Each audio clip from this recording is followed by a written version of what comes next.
Olá pessoal, então agora dando sequência à disciplina de Química Geral 2, falando ainda sobre termodinâmica, vamos iniciar o estudo sobre calor.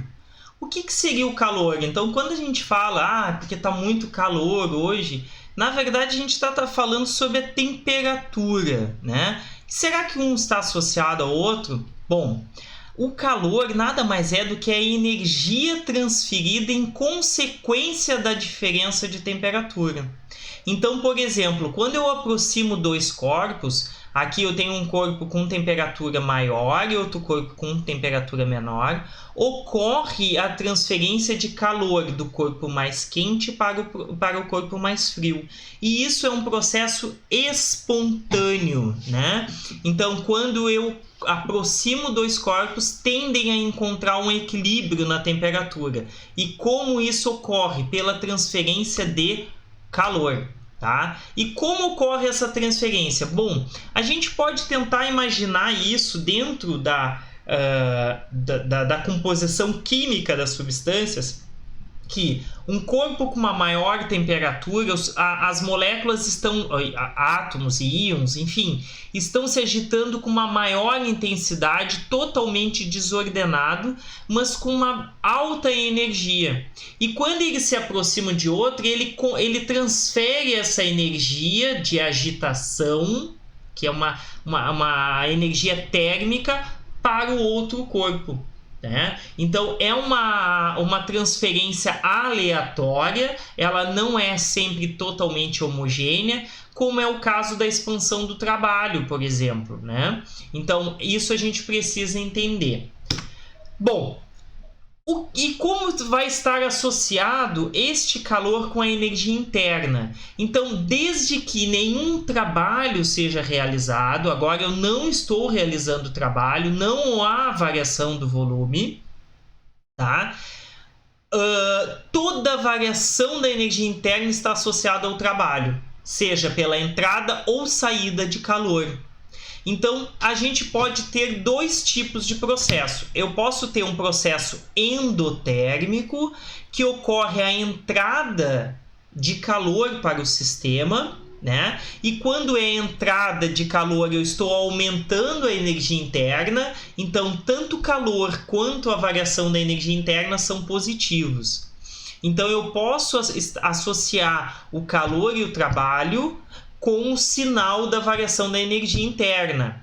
Então, o que acontece? Desde que não esteja ocorrendo nenhuma variação de trabalho, não está sendo realizado o trabalho, quando eu tenho um processo de ganho de calor, é um processo endotérmico, então a quantidade de calor é positiva, porque está entrando, né?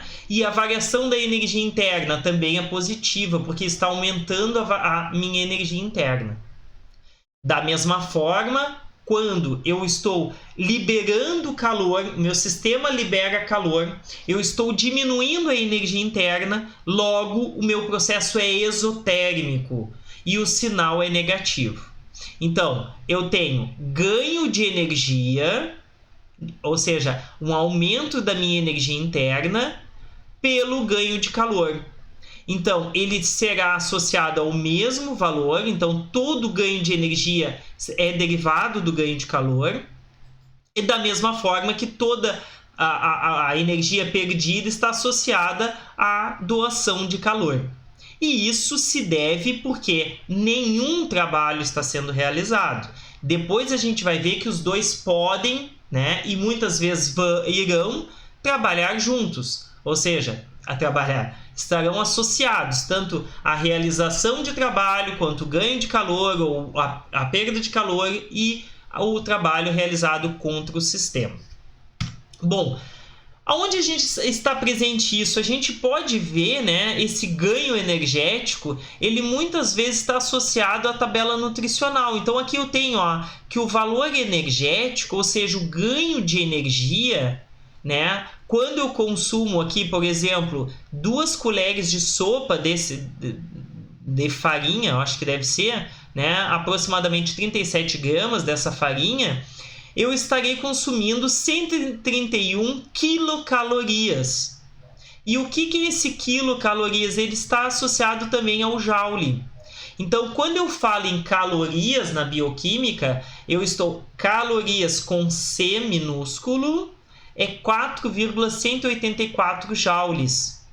Quando eu estou associando a calorias com C maiúsculo, é quilojoule, o mesmo valor, só que em quilojoule. E não podemos confundir, porque isso daqui é 1000 vezes mais, obviamente, porque aqui é quilojoules.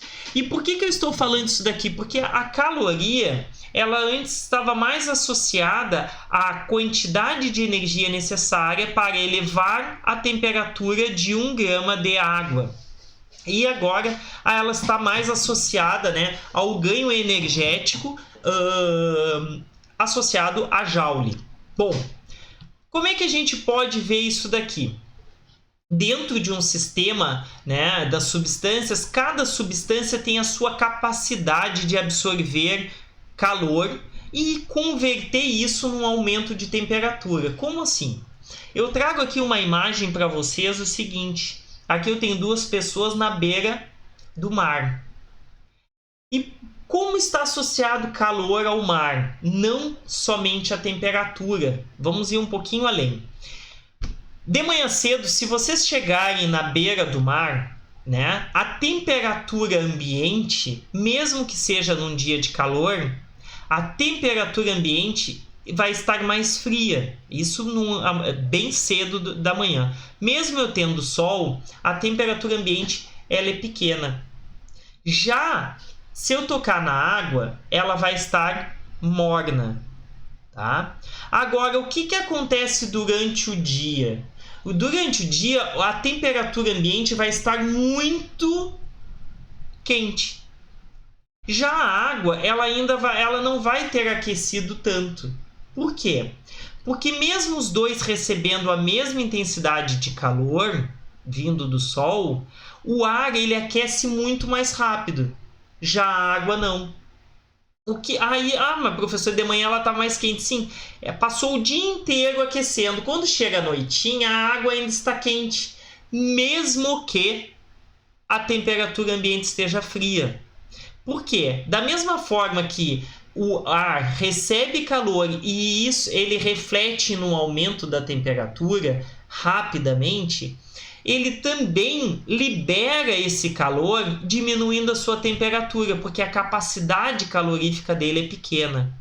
Já a água, ela demora a aquecer, mas ela também demora a esfriar, né? Então, ou seja, a capacidade calorífica está relacionado com o calor fornecido ou recebido por esse corpo e o aumento da temperatura.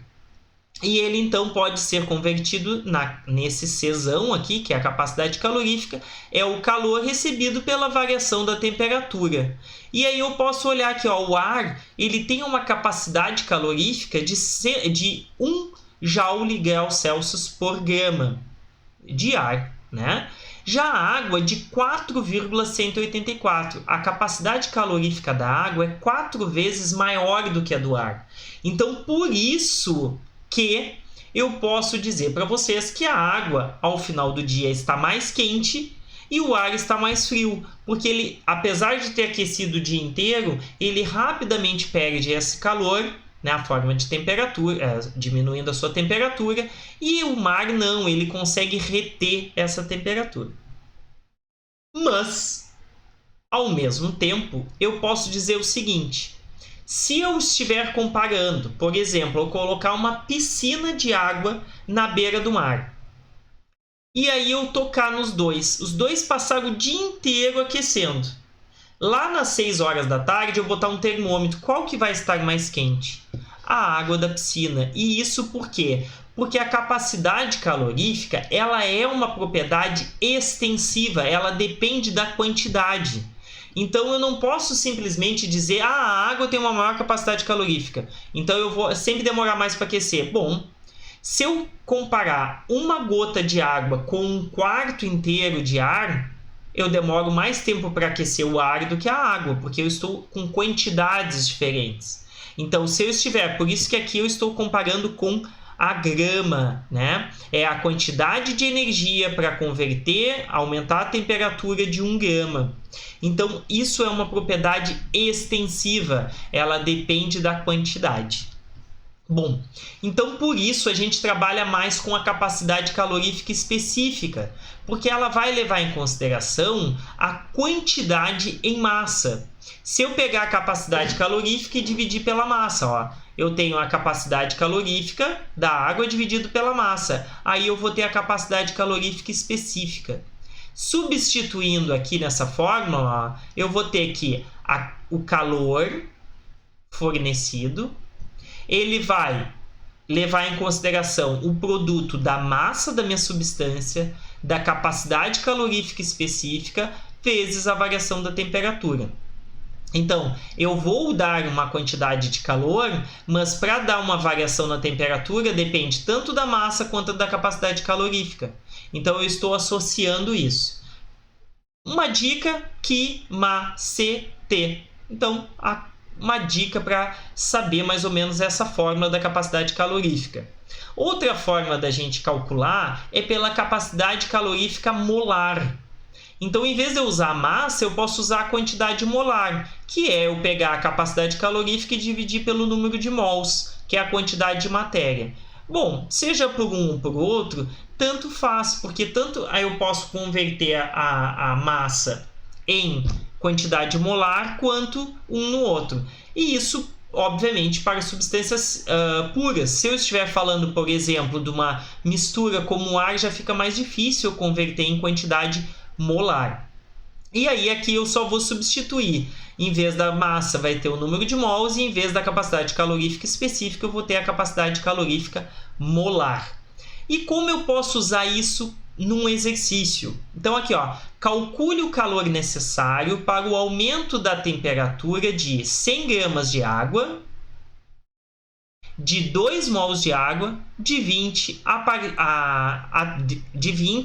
partir da temperatura normal. Bom, a temperatura normal a gente vai considerar 0 graus Celsius para os dois casos.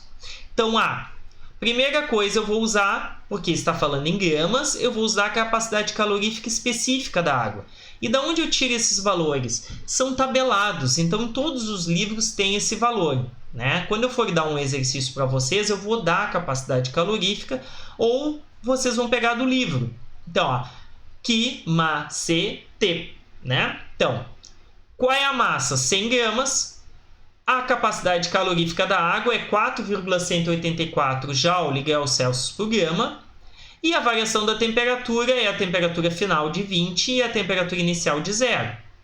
Eu preciso quanto de calor para aquecer a água? 8,4 kJ.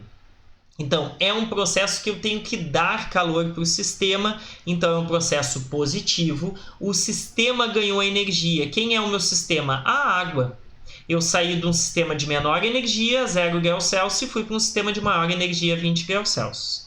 Agora eu vou calcular o meu exercício B, que está falando de 2 mols. 2 mols, o que eu vou fazer? Vou usar agora a capacidade calorífica molar.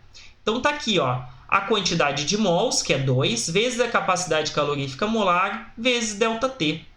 Substituindo os valores, eu vou cortar aqui, ó, Kelvin com Kelvin, grama, desculpa, aqui é mol, tá, pessoal? Com mol, tá errado aqui.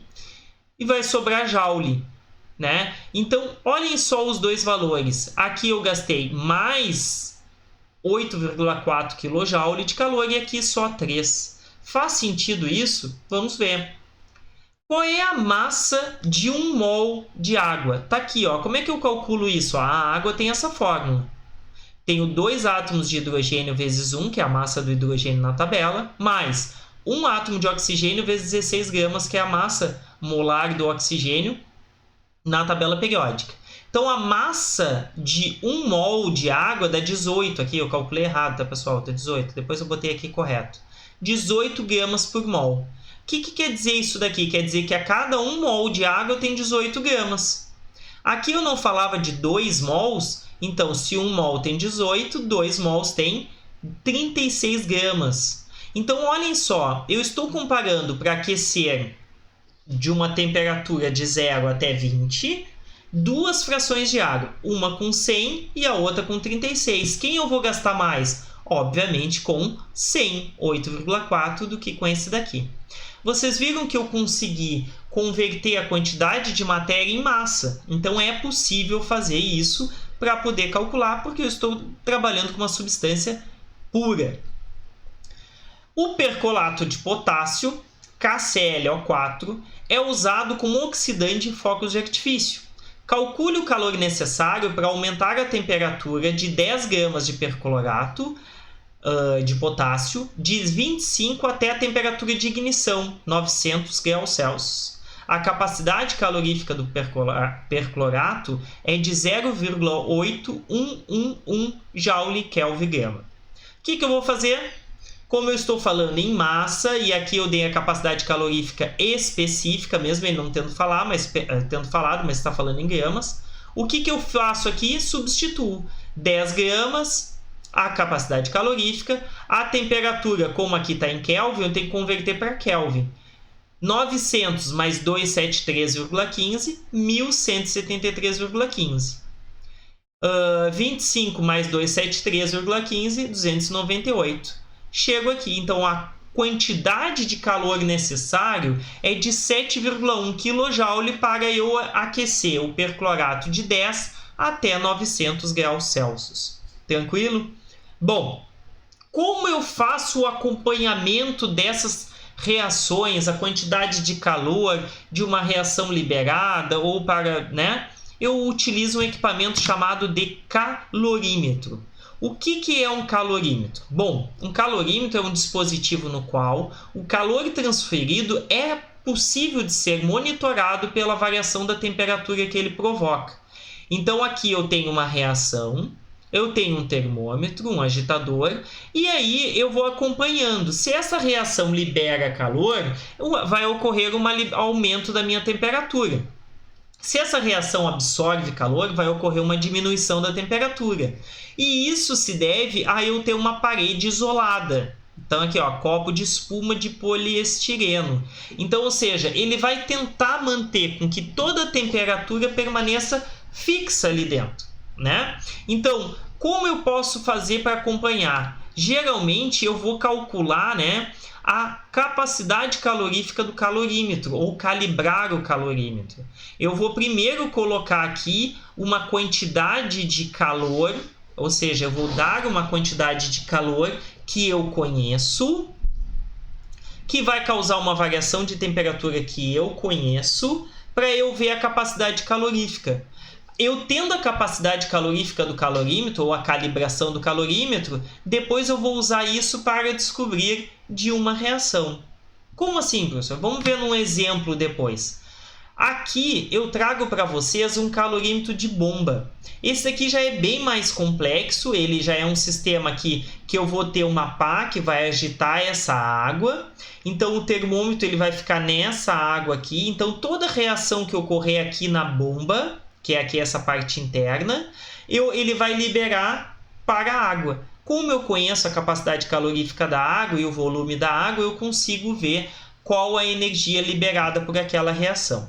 Mas lá no laboratório a gente vai usar esses aqui quando a gente estiver fazendo experimento, Então na Química Geral 2 a gente vai utilizar um calorímetro com espuma, com isopor, na verdade.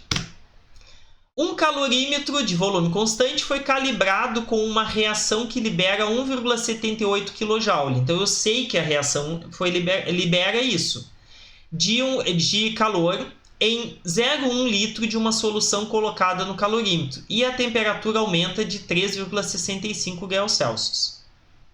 Bom, isso do exercício me diz que ele foi calibrado dessa forma.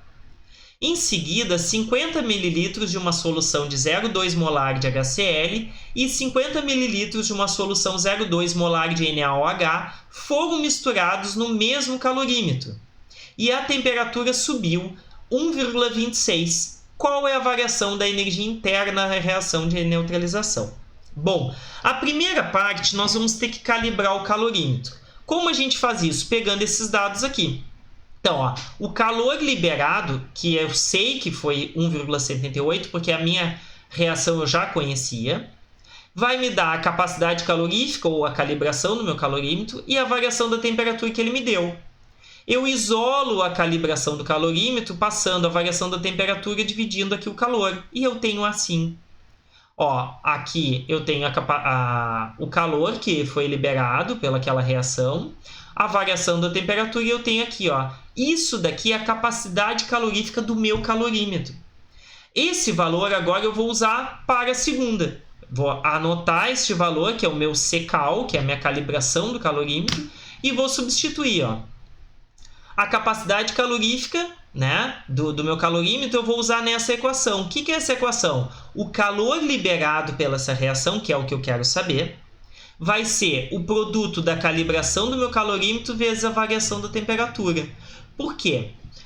O meu calorímetro vai ter uma capacidade calorífica de converter o calor recebido, ele recebeu um calor da reação e ele converteu isso na variação da temperatura. Isso é a capacidade calorífica do meu calorímetro, por isso que eu calculei primeiro isso. Agora, na minha reação, eu vou levar em consideração essa capacidade calorífica com o calor liberado, com a variação da temperatura para descobrir o calor. Então, tá aqui, ó, 0,4877 kJ por grau Celsius vezes 1,26 graus Celsius, que é a temperatura que foi liberada por essa reação. Corto grau Celsius com grau Celsius e eu vou ter que a reação de neutralização de 50 ml dessa solução com 50 ml desta solução liberaram 0,6 kJ por essa reação de neutralização. Entenderam? Como toda reação de neutralização, ela vai liberar calor, então é um processo exotérmico, por isso que o sinal ficou positivo. Se a variação tivesse sido negativa, o meu processo era endotérmico. Tranquilo, gente? Bom, então era isso. Então, na próxima aula, a gente vai começar a associar agora tanto o calor quanto o trabalho na primeira lei da termodinâmica. Até a próxima aula.